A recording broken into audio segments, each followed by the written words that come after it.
اليوم ان شاء الله غادي نقدم لكم يعني مجموعه من النصائح. هذا الفيديو غيكون ان شاء الله شامل ومعلومات اللي على كل بنت يعني خصها تكون ضروري كتعرفها وخصها تكون ضروري كديرها.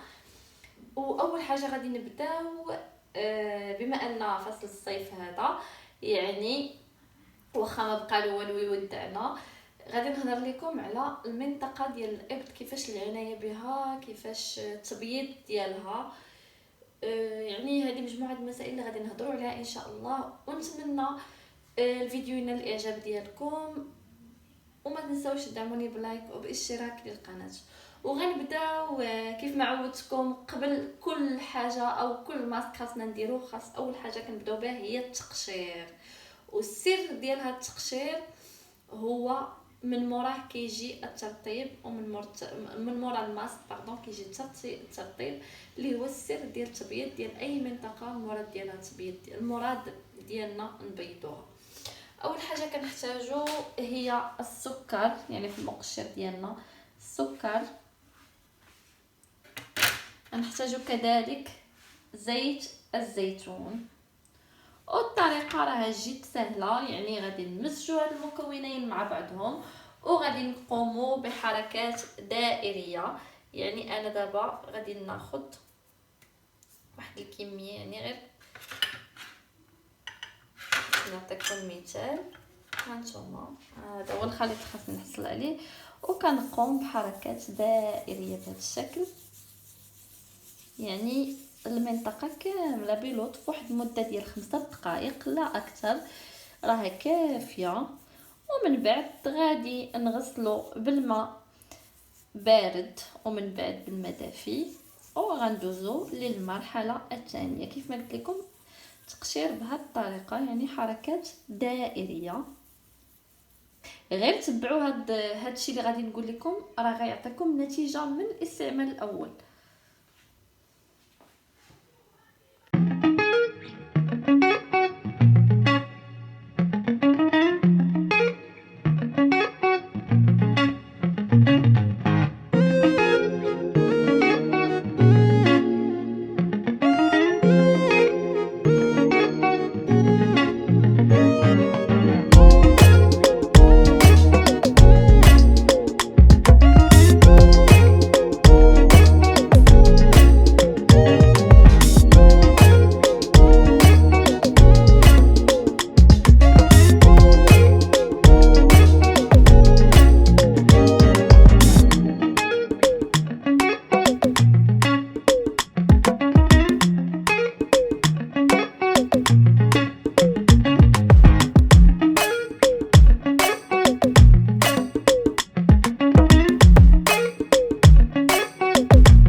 ودابا غادي ندوزو للمرحله ديال الماسك المفتح. هاد المرحله جد مهمه من بعد التقشير. يعني كيف ما قلت لكم غتغسلوا بالماء سخون بعد ما بارد، ما دافي بلوتو، ما بارد من بعد. ودابا غادي ندوزو الماسك المفتح اللي كيتكون فقط من 3 المكونات موجوده في اي بيت. ونبداو على بركه الله. غادي نحتاجوا لهذا الماسك كركم، حليب مجفف. الطريقه راه جد سهله، يعني غادي نخلطوا هاد المكونين مع بعضهم وغادي نزيدوا عليهم ماء الورد بهذه الطريقه.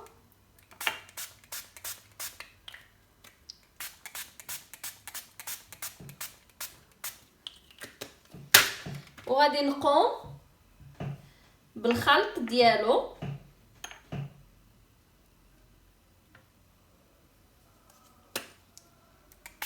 يعني ميزاني غادي يجيني واحد الخليط يعني متماسك، ماشي جاري بزاف وماشي قاصح بزاف. انا غنوريكم كيفاش.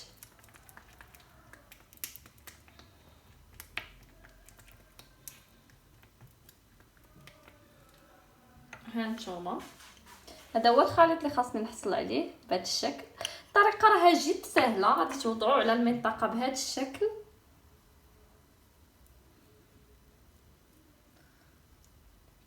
يعني نحاولوا نقيسوا كاع البلايص،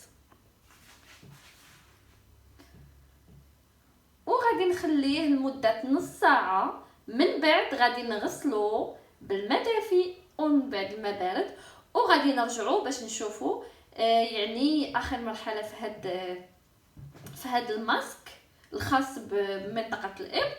ومن بعد ندوزو الافكار والنصائح اللي جايبه لكم اليوم، راهم جد رائعين، غير تبعوا معايا وغادي تشوفوا بان هذا الفيديو راه مفيد بزاف لاي ست واي بنت.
غادي ندير واحد الكريم مرطب يعني اللي كنستعمل لو كور ديالي. ودابا غادي ندوزو للنصائح اللي بغيت نبارطاجي معكم هذا النهار. بالنسبه للنصيحه الاولى اللي كتخص دائما منطقه الابط، خاصكم تشريو فاش نختار يعني مزيل العرق ديالي اللي غادي نشري. خاصني ما نلقاش فيه هاد ثلاثه ديال المواد، ما نلقاش فيه البارابين، ما نلقاش فيه الكحول، وما نلقاش فيه الالومنيوم. كاينين مواد من هاد المواد كيسبوا يعني كيوس مسرطنه، كيديروها لنا في ديك المنطقه اللي كتضر الثدي بالنسبه للنساء. وكاين اللي كيدير لينا يعني بزاف ديال الحوايج، عنده بزاف ديال يعني ديال العواقب ما كتبانوش لينا في لحظيين، ولكن من بعد كيبانوا لينا بزاف ديال الاضرار بسبب هاد مزيل العرق اللي كنشريوه يعني وما كنردوش البال بزاف ديال الحوايج. دونك هاد ثلاثه المكونات كنعاود يعني البارابين، الالومنيوم و الكحول.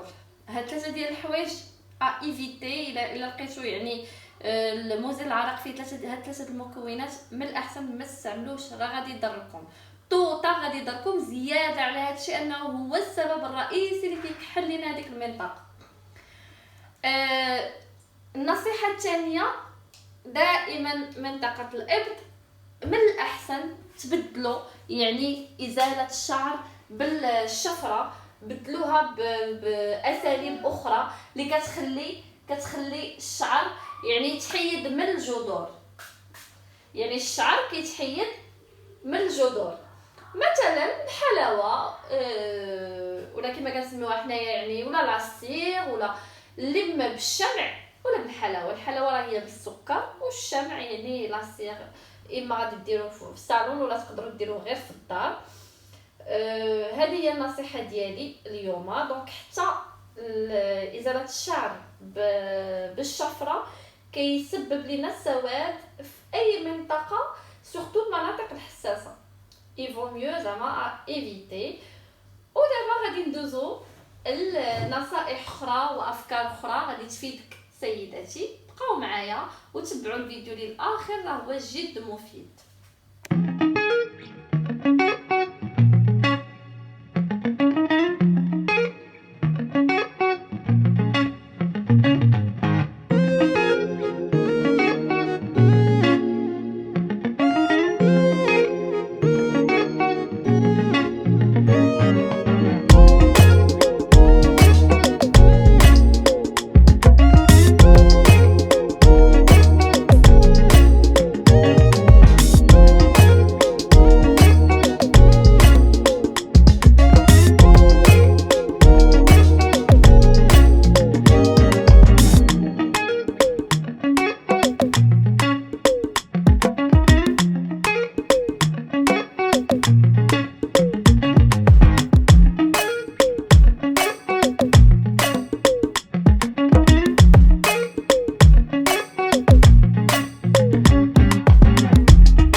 مفاتيح لمنطقه الابط.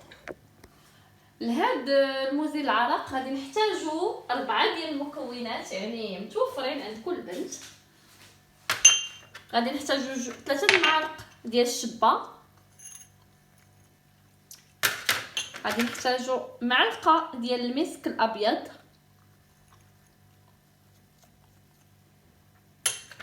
غادي نحتاجو كريم ديال الجسم يعني الرائحه اللي بغيتو. انا درت هذا ديال الياسمين، شريته من عند مينيستو، زوين بزاف. غادي نوضع واحد الكميه يعني مناسبه، قربي سالي. ندير هكذا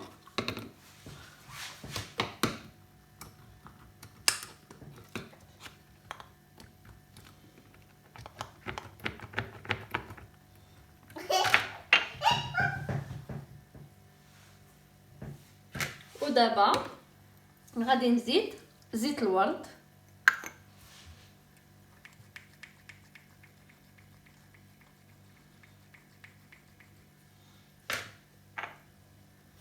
واحد الريحه رائعه فيه.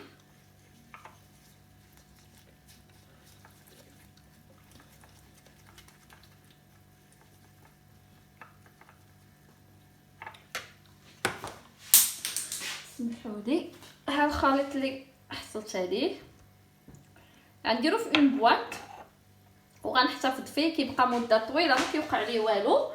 طريقه الاستعمال فهي جد سهله، يعني كنوضع واحد الكميه على الابط ديالي بحال هكا، وكنبقى ندخل في هذوك الحبيبات حتى كيذوبوا، وكنخليه يعني كيبقى النهار كامل. الريحه زوينه، يعني تقدروا ديروه 2 مرات في النهار ماكسيموم.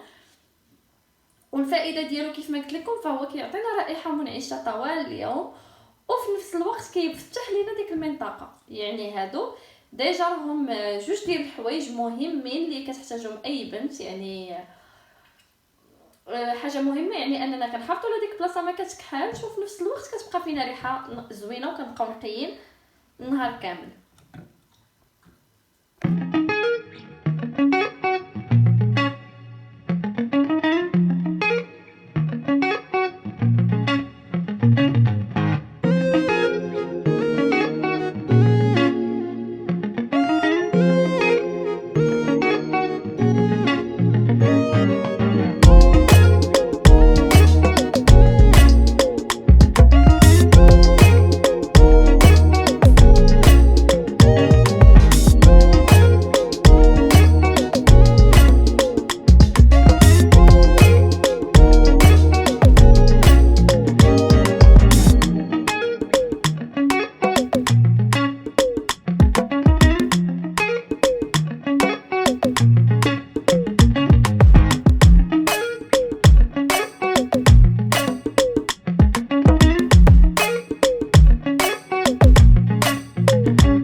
ودابا غادي ندوزو لواحد البلاصه اللي مهمه بالنسبه للبنات، يعني العنايه بالنظافه ديالها. يعني الا كانت هذيك البلاصه نقيه راه حنا نقيين، وهي المنطقه الحساسه.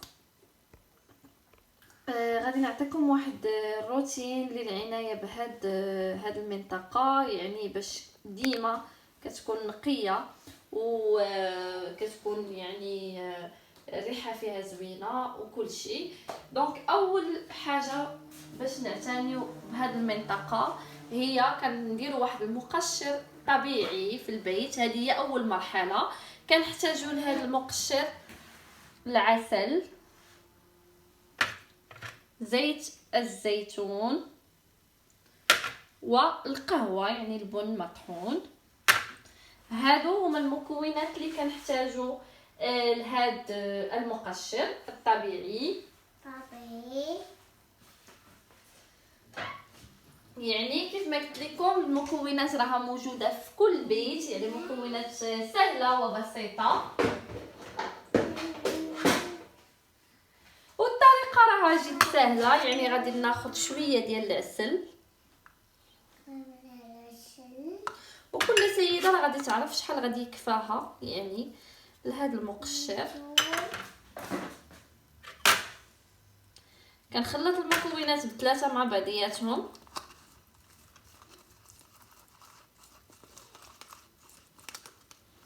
هانتوما كنحصل على واحد الخليط بهذا الشكل.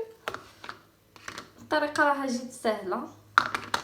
كنقوم بحركات دائريه دائما في المنطقه الحساسه لمده 5 دقائق بهذه الطريقه. يعني كنقوم بواحد التقشير خفيف. غادي تستمروا بهذه الطريقه حتى دوز 5 دقائق. غتغسلوا يديكم بماء دافي وبالماء بارد، ومن بعد غادي تنشفوا المنطقه، وغادي نرجعوا باش نكملوا الروتين ديالنا للعنايه بهذه المنطقه.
بالمنطقه الحساسه.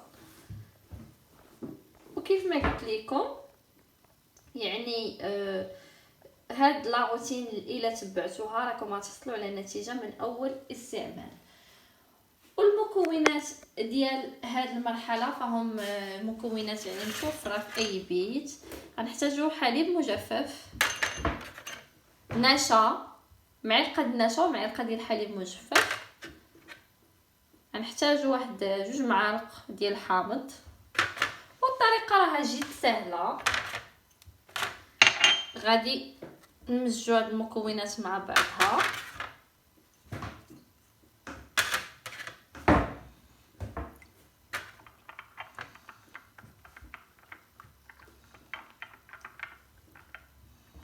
نحصل على هذا الخليط.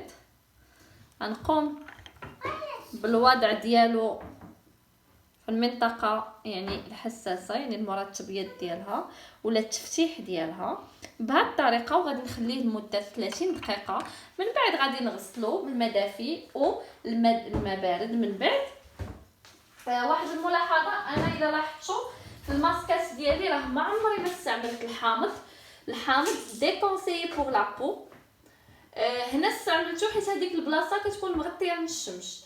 الحامض كيعطينا نتيجه فعاله في الوجه، كيبيض، كيحيد الشوائب، كيحيد كل شيء. ولكن مع المده ومع زياده التعرض للشمس راه كتهلكوا البشره ديالكم بواحد الطريقه اللي رهيبه. ومع المده كيبقاو يبانوا لكم يعني بحال النمش صغير، بحال هذاك الشيء كله كيسببوا الحامض. عمركم ما ديروا الحامض لوجهكم. لا فيتامين سي مزيانه لابو، ولكن كيكونوا يعني ديجا بيان تريتي. يعني ناخذ اون كريم اللي فيها ديجا دو لا فيتامين سي اوكي، ولكن باش تقولوا لي ديروا الحامض هكذاك زعما سيك على وجهكم، راه غادي تخرجوا على لابو ديالكم. دونك نعاود نذكركم يعني غديروا لمده 30 دقيقه تغسلوه، ومن بعد ندوزو المرحله اللي من بعد. ودابا غادي ندوزو للمرحله الاخيره اللي هي ديال الغسول. وهذه مرحله مهمه، يعني هو اللي كيخلي لنا ريحه زوينه بزاف في هذيك المنطقه. غنحتاجو الورد ولا الخزامه، ولا الورد والخزامه مع بعضياتهم. وغادي نحتاجو الماء مغلى. يعني هانتوما كيف ما تشوفوا الورد انا درتو في هذه القريعه، وغادي نزيد عليه الماء اللي ديجا غليته. هانتوما كما كتشوفوا البخار بدا طالع. غادي نتسناه واحد 5 دقائق حتى يطلق ليا داك الورد الريحه ديالو. قدرتوا تخليوه حتى اكثر، كل ما بقى اكثر كل ما مزيان. يعني غادي ناخذو غادي نغسل به يعني ديك المنطقه، نشللها به ولا نديرو كغسول. هذيك المنطقه كيخلي واحد الريحه رائعه وزوين بزاف، حتى الفوائد ديالو زوينه بزاف. يعني المهبل بالنسبه للمراه، وبالنسبه حتى للبنيتات يعني اللي باقيين في سن البلوغ، مزيان ليهم عنده باش يدير، ما عندوش زعما باش يضرهم اكثر ما غادي ينفعهم. وهنا كنكون يعني ساليت الروتين ديالي للعنايه بالمنطقه الحساسه. وما تنساوش بعد الانتهاء يعني من هذه المراحل كامله نقوموا بترطيب ديال من نمسحوا يعني بواحد الفوطه نقيه اللي خاصه بهذيك البلاصه، نخصوها على ديك البلاصه ونمسحوا بها. وما تنساوش بلي دوك الفويطات يعني نصبنوهم بالصابون، ما يكونش فيه الريحه، ما يكونش فيه الكحول، ما يكونش فيه بارابين. نصبنوهم مزيان يعني ونعرضوهم للاشعه ديال الشمس ونجمعوهم، ما نخليهمش بزاف منشورين حيت كيجمعوا لنا لي باكتيري. وديك البلاصه كيف ما كتعرفوا راها تري سنسيبل، يعني اي حاجه تقدر تضرها. يعني بعد ما كنشفو كنديروا المرطب ديالنا وبالصحه والراحه. وهذا الروتين الى داومتوا عليه ثقوا بيا غادي يعني المنطقه غتشوف فيها واحد الفرق، يعني واحد النتيجه غتبان لكم من اول استعمال وغادي ترحموني عليها. ودابا غادي نعطيكم نصائح جد مهمه، نصائح زعما رائعه بزاف كيف ما قلت لكم كتهم كل سيده. وسمحوا لي نسيت واحد الحاجه حتى هي مهمه. يعني من بعد ما نقوموا يعني ازاله الشعر، ديما ديروا الالوي فيغا اللي كانت عندكم سواء الطبيعيه ولا الاخرى، انا غنوريها لكم من بعد.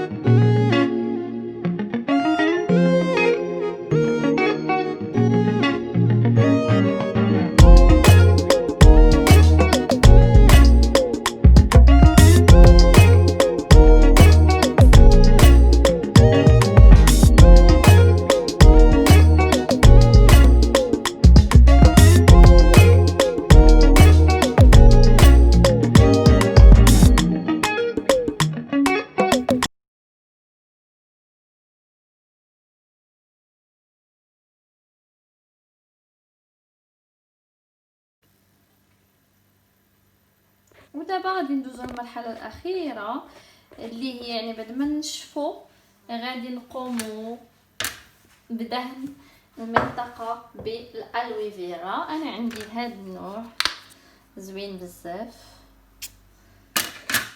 يعني هكذا كنقوموا بالدهن ديالها بهذه الطريقه. وانتم عارفين الفوائد ديال الالوي فيرا، يعني فهو مرطب كيفتح حتى هو، كيساعد على التفتيح.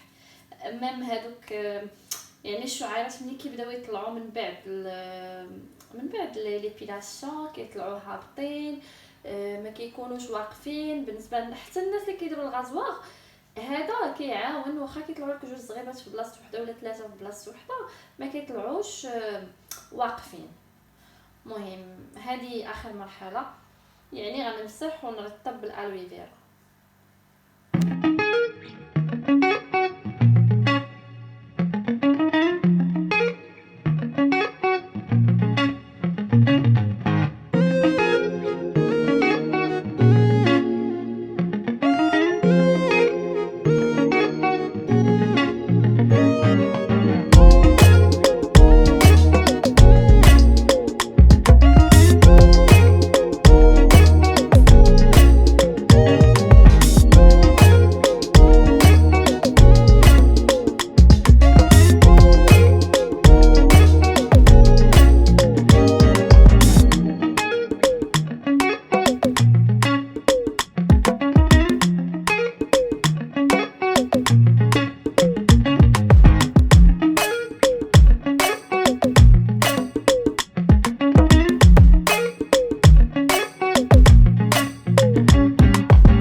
ودابا غادي نبداو في النصائح التجميليه اللي على كل بنت من المفروض تكون كتعرفها.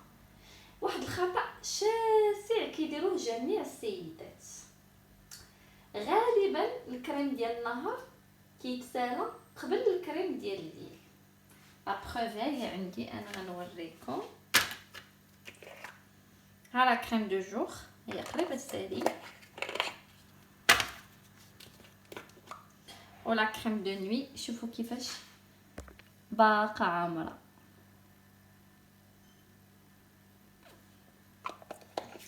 شنو هي لاستوس بعدا ديجا علاش انا جبت زعما حليت هاد لا بارونتيز؟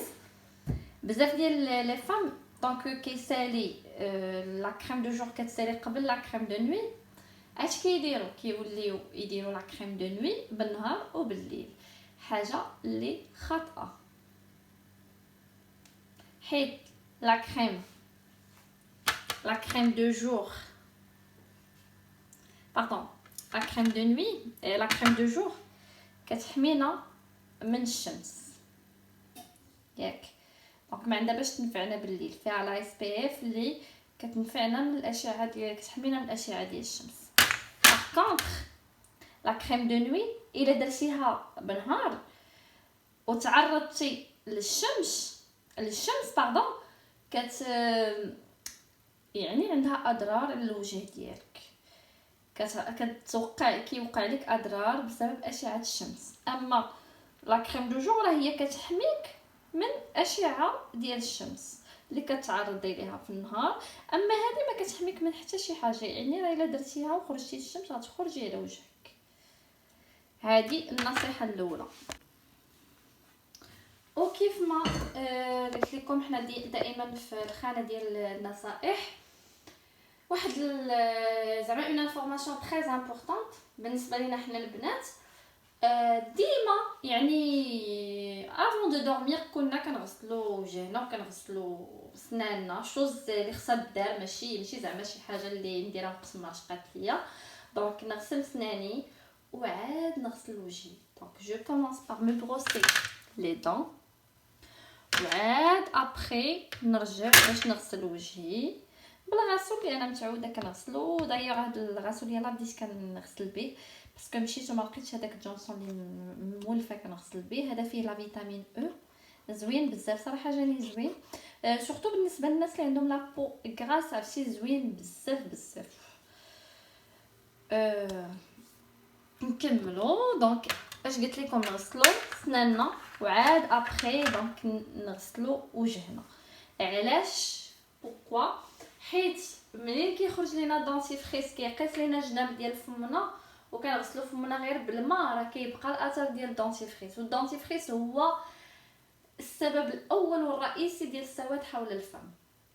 يعني بلا ما نبقاو نتريتيوه من بعد ونطيحوا في هذاك المشكل، هذه هي لاستوس. من بعد ما نغسل وجهي نغسل سناني باش نكون مرتاحه، نغسل وجهي مباشره من مور سناني. يعني اخر حاجه نديرها في الاخر قبل ما ننعس هي نغسل وجهي وندير لا كريم دو نوي ديالي ولا كريم ديال لي زيو.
سناننا ضروري نقوموا بترطيب ديال الشفتين ديالنا.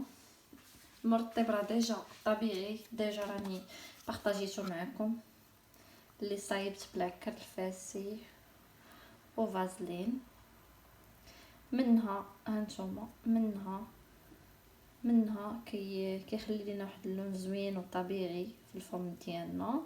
يعني لا لافغ ديالنا كيبقاو لا جورني كاملين زوينين وهكذا غوز. ومنها كنرطبوا لي لافغ. النصيحه الاخرى واللي مهمه حتى هي كذلك، الغسل ديال البشره كيكون فقط مرتين باليوم.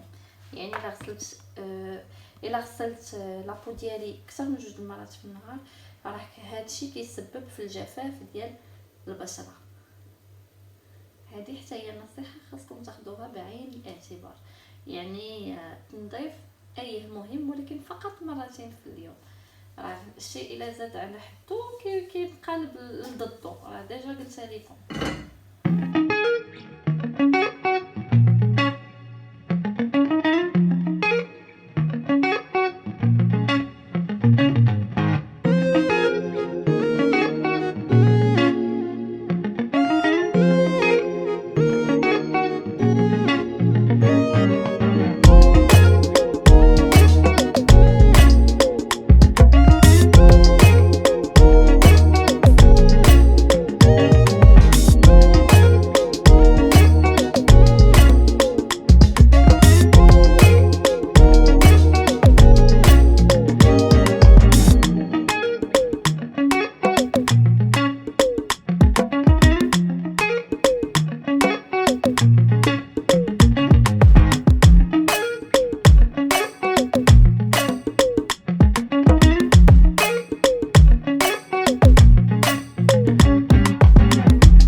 للعنايه بالبشره راه كتبدا من بدايه العشرينات. يعني كل ما بديتيها في سن مبكره وبديتي كتعتني بها يعني في البدايه ديال العشرينات، فكتبقاي تحصلي على بشره يعني شابه لمده اطول.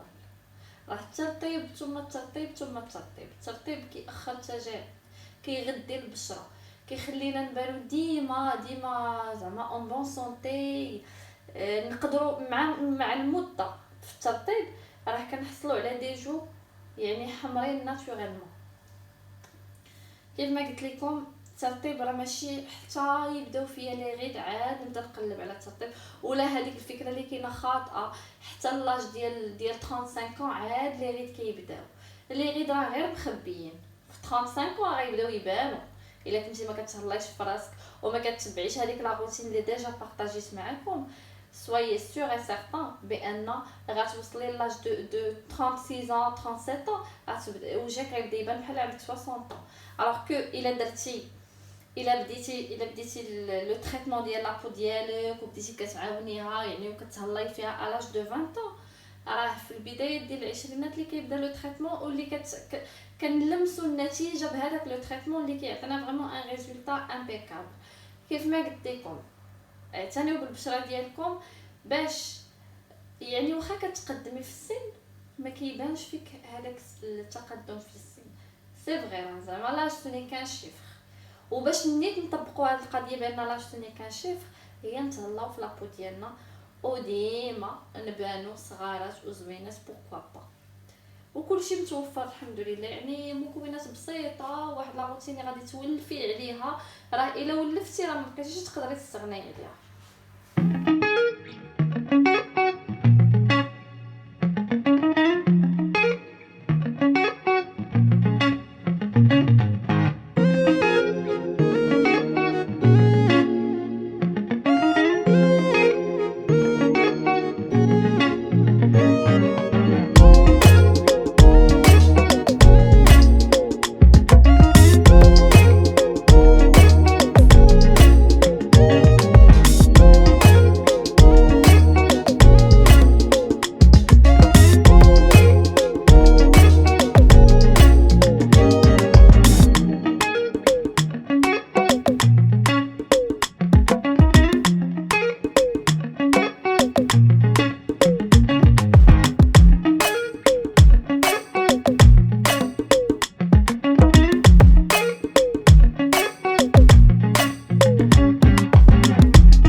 بالنسبه للتقشير فهي عمليه جد مهمه للوجه. هذا المقشر ديال لوريال راه ديجا بارطاجيته معكم، فيه سكر الاسمر غزال بزاف، هو يا ما كاينش ما احسن من المقشرات الطبيعيه، ولكن حتى هذا دو طون طون طون الا كنت زربانه ولا شي حاجه وجاتني شي خريجه على غفله ولا كنت معروضه ولا شي حاجه كنستعمل هذا المقشر ما فيها باس، زوين بزاف. بالنسبه للتقشير كيف ما قلت لكم المقشر راه هو اللي كيخلي البشره تستافد من لي كريم وتستافد من اي وصفه ولا اي ماسك درناه. يعني التقشير مرحله مهمه في العنايه بالبشره. وواحد المعلومه راني ديجا بارطاجيتها معكم وديما كنقولها وكنعاودها، التقشير كيدار مره حتى جوج مرات في الاسبوع ماشي كل نهار. راه كتقتلوا واحد الجراثيم النافعه في البشره ديالنا حتى هما كتحيدوهم. الوغ كو نو يعني مره حتى جوج مرات ديال التقشير ديال اليدين وديال الوجه كيدار مره حتى جوج مرات في الاسبوع. وواحد المعلومه اخرى بالنسبه للكريم ديال العين اللي كنديروه في الليل قبل ما نعسو، يعني ديال لي غيد اللي كيكونوا عندنا في لي سيرن. بالنسبه لهذيك لا كريم كدار في هاد العظيم اللي كيكون عندنا تحت العين، راه ما كدارش في ديك الحفيره اللي عندنا فيها واحد اللحيمه رهيفه ما كتستافد منها حتى شي حاجه. كنمشيو لداك العظيم اللي عندنا لتحت تما فين كنحطوا لا كريم ديال لي زيو. هذه اون انفورماسيون تري امبورطونط حتى انا ما كنتش عارفاها، الا عرفتها ديرنييرمون و افيكتيفمون حسيت بالفرق منين وليت كندير لا كريم ديالي العينين تحت في ديك العظيم اللي عندنا تحت العين. كاينه اون غراند ديفيرونس، حيت الا درتيه في ديك الخويه راه ما كتستافدي حتى شي حاجه، كتنوضي بعدا كتلقاي كله سايح كتستافد منه العين والو. بون هذه اون تري بون انفورماسيون. يعني لا كريم دي زيو كنديروها في ديك العظيم اللي تحت العين.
بالنسبه لي ماسك اللي كنديروا لابو ديالنا راه ما كيداروش طول لي جور، كيداروا اون فوا حتى لدو فوا باغ سيمين ماكسيموم.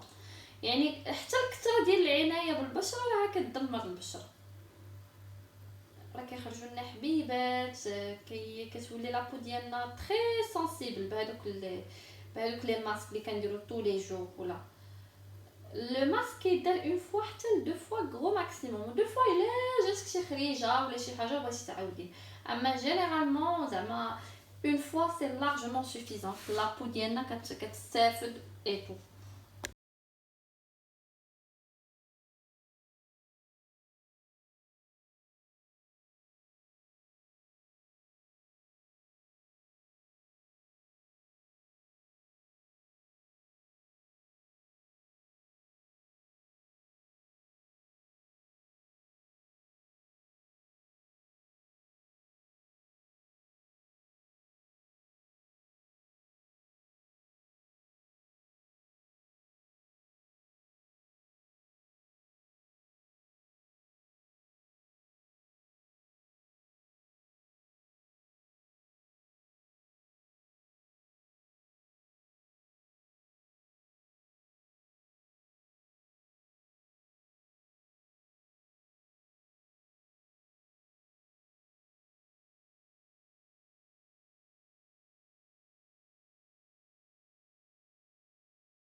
واحد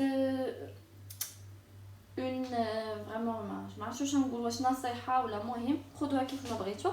بالنسبه للبنات اللي كيجيو عيانين في العشيه وكينعسوا بالمكياج، عرفتي كديري لابو ديالك كتقتليها، ما نقولكش كتهلكيها مسكينه هذيك لابو ما كيبقى فيها ما يتشاف. لابو ديالنا محتاجه منين نجيو نديماكيوها. بروميير دي شوز كنديماكيي لابو ديالي، كنغسلها بالغسول. علاش كنغسلها؟ باش كنحيد كاع دوك الجراثيم ولي ميكروب اللي جمعت النهار كامل وانا في الزنقه. ومن بعد كندير لا كريم دو نوي ديالي ولا كريم دي زيو. ماشي شي حاجه لي صعيبه، يعني تقدري ديريها واخا تكوني فريمون ما عندكش كاع الوقت وعيانه تقدري ديريها، ما غاديش تاخديك الوقت بزاف. هذه النصيحه خاصكم ديروا بها.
دابا بغيت نهضر لكم على واحد الموضوع مهم بزاف.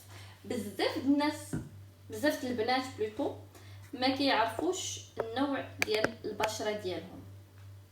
انا غنعطيك واحد لاستوس باش غادي تعرفي البشره ديالك واش جافه واش مختلطه واش دهنيه. شنو هي لاستوس؟ كيفاش كنقيم البشره ديالي؟ البشره ديالي كنقيمها فاش كنفيق من النعاس. ملي كنفيق من النعاس في الصباح هذاك هو لو بون مومون باش تعرفي لابو ديالك اشنو هو النوع ديالها. اذا ملي كنفيق الصباح اشنو باش كنعرف النوع ديال البشره ديالي؟ كنقلب لابو ديالي، يعني الوجه ديالي الا كانت الدهون وجهي كله فيه دهون، هادشي كيعني بان البشره ديالي دهنيه. الا قلبت وجهي ولقيت غير لا زون تي، يعني في الجبهه والنيل فقط هو اللي فيهم دهون، فالبشره ديالك مختلطه. نعاود، يعني الا كان متفرق على الوجه راه البشره ديالك دهنيه. كان فقط في لا زون تي راه البشره ديالك مختلطه. كتفيقي الصباح كتلقاي وجهك كله مقشر وفيه يعني بثور وقشور وجفاف يعني في البشره. فالبشره ديالك سيداتي بشره جافه.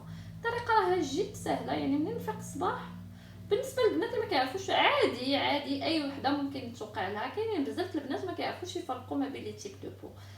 تفيقي الصباح كتفيقي قبل ما تغسلي وجهك، يعني باقا فراشك كاع غتقلبي وجهك. لقيتي الدهون يعني في لابو في الوجه كامل، راه البشره ديالك دهنيه. لقيتي الدهون فقط في لا زون تي يعني في الجبهه وفي النيف، البشره ديالك مختلطه. لقيتي الوجه كله جاف وناشف ومقشر، راه لابو ديالك جافه. بون هادو كانوا دي زانفورماسيون جيسبر نكون كنت خفيفه على قلبكم. ان شاء الله ما غنبخلش عليكم بدوطخ انفورماسيون اللي لقيتهم. وما تنساوش تدعموني بلايك وباشتراك للقناه، وكنفرح بزاف ملي كيوصلوني لي كومونتير ديالكم اللي كيشجعوني. وبزاف الناس صراحه كيدخلوا عندي انستغرام وكيقولوا لي كملي يسرى المحتوى ديالك زوين. وانا الحمد لله راه ما كنديرش شي وصفه ما مجرباهاش، ما كان بارطاجيش معكم شي حاجه ما متاكداش منها. حتى فاش كتكون عندي شي حاجه اللي ما كتليقش بلابو ديالي راه كنطلب من صحاباتي من خواتاتي من الناس اللي قراب ليا في لافامي يجربوا معايا. حماتي حتى هي كتجرب معايا لي ماسك. يعني كنجربوهم وعاد ابخي ملي كنديروا التطبيق ديالهم عاد كنبارطاجيهم معكم. ونتمنى لكم يعني امسيه سعيده، ونتمنى الفيديو الجاي يلقاكم ويلقاني بصحه جيده. وما تنساوش تدعموني بلايك وباشتراك للقناه. واي حاجه بغيتو تسولوا عليها خليوها لي في التعليق. ان شاء الله الفيديو الجاي نخلي لكم الاجوبه ديالكم في صندوق الوصف.